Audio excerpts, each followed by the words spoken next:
Энэ сүүлийн 28 жилд өмнө болж исэн юм а болохгүй болгож одоо хайсан тэрнээсээ болж алдаа гарч байгаагаа эргэж харж засах цаг болжээ гэдгийг би энд зориуд хэлмээр байна.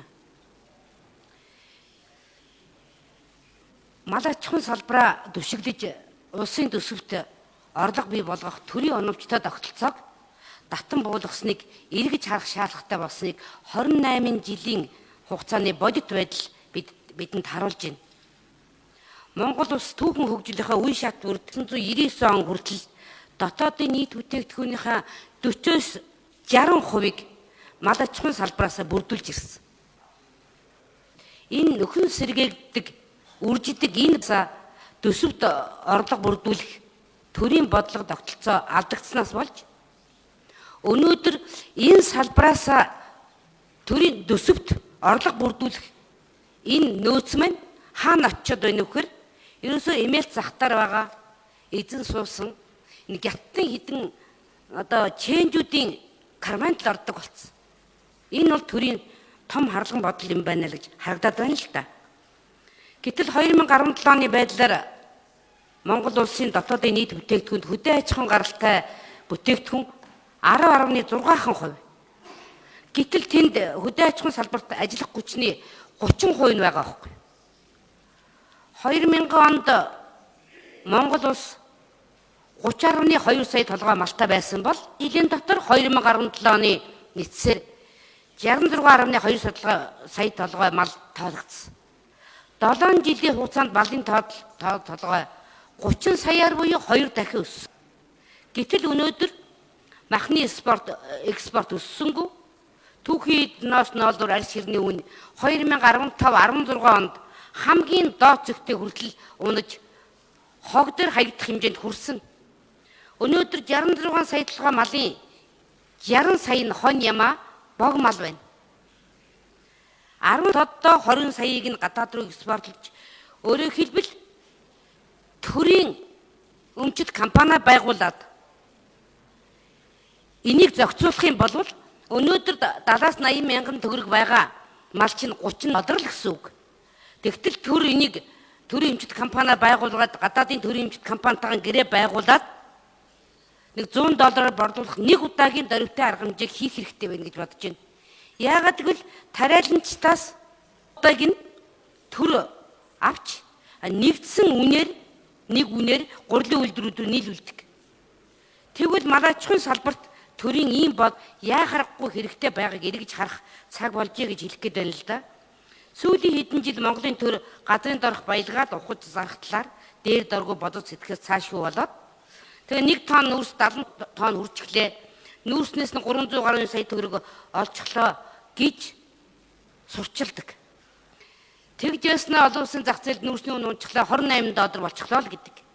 Гэвчний хотод үйлдвэрлэгдэж байгаа бүтээгдэхүүний зөвхөн ноолуураар жилд 300 орчим сая төгрөгийн валют Монголд орж ирдэг л. Одоо 20 сая толгой малыг жишээ нь бог малыг шүү. Тэр 30 доллараар иргэдээс малчтаас аваад төрийн өмчит компани байгуулсан байхад малчд төрдөө итгэхэд зээлээр өгнө. Гэхдээ энийг нэг 100 доллараар борлуулад 2 тэрбум доллар. Жишээ 1 минут.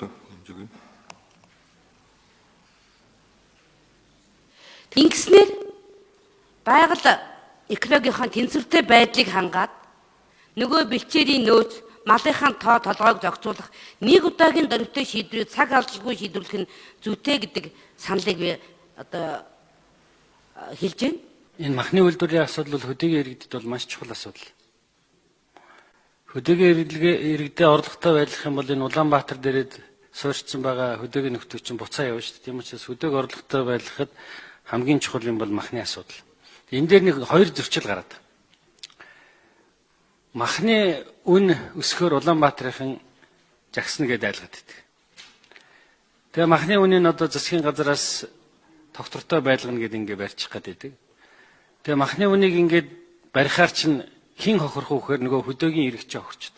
Малчин иргэч хохирчод байгаа байхгүй юу? Тэгээ дэлхийн зах зээлийн үн ямар байна гэвэл яг одоо бөөний амьдын жингээр нь авдаг нь бол нэг 8-аас 10 доллар байгаа байхгүй да. Одоо бэлчээрийн мал аж ахуйг ярьж байгаа шүү би органик махыг ярьж байгаа. 8-аас 10 доллар байгаа юм. Дэлгүүртээ зардаг үнэ нь бол одоо Европ, Америкийн зах зээл дээр 100 мянган төгрөг байгаа хгүй 1 кг хоньны одоо органик мах бол. Тэгэхээр бид нар бол дэлхийн зах зээлийн үнээр одоо харьцуулах юм бол маш багаар хөдөөгийн иргэдээсээ мах авч. Гэтэл хөдөөгийн иргэд бүх хэрэглээг дэлхийн зах зээлийн үнээр худалдаж авч байгаа тийм биз? Тэгсэн мөртлөө өөрсдийнх нь гол гаргаж байгаа бүтээгдэхүүнийг дэлхийн зах зээлийн үнээр доогуур борлуулалт хийлгэж. Тэгэхээр бусад оронд бас ийм асуудал бол тулгарсан байгаа. Гэхдээ энийг яаж шийдсэн гэхээр татасаар шийдсэн. Тасаацаар шийдсэн. Дотоодынхоо үйлдвэрд нийлүүлвэл татаас өгнө. Гадагшаа гаргуул тэр дэлхийн зах зээлийн үнээр нь гаргана. Ингэж үндэсний үйлдвэрээ хамгаалдаг. Америкт махан дээр байна. Шинэ Зеландд, Аргентин, Бразил бүгд ийм мах үйлдвэрлэгч нар нь татаастай. Одоо энэ ганбал мэдж байгаа бид нар хамт явж ирсэн, тийм ээ. Тэгэд бол энэний зөрөөг нь бол татаасаар олгочдөг. Тэгж махны үйлдвэрлэлээ авч явдаг. Яг энэ чигээрээ байлгаад бид нар одоо ингээд хотын иргэдийнх махыг хямдхан байлгана гэд хөдөөгийн иргэдэд орлого байлгаад байвал нэг өдөр мал аж ахуйг бол ингээл дуусна. Энэ хөдөө байж энэ мал аж ахуй жиж Монгол өнөөдөр бас хямралыг давж туулдаг байхгүй юу? Бүх хямрал дээр бол энэ хэд ч нэг махаж ирэл хотлоо орж ирдэг. Бидний одоо хямралд нэг айхтар одоо өртдөггүй юм бол ерөөсөө энэ мал аж ахуй. Ер нь ямар ч хямралыг бол гуанз бол дагаал гардаг. Яг л хүн идэхэ хасдаг учраас.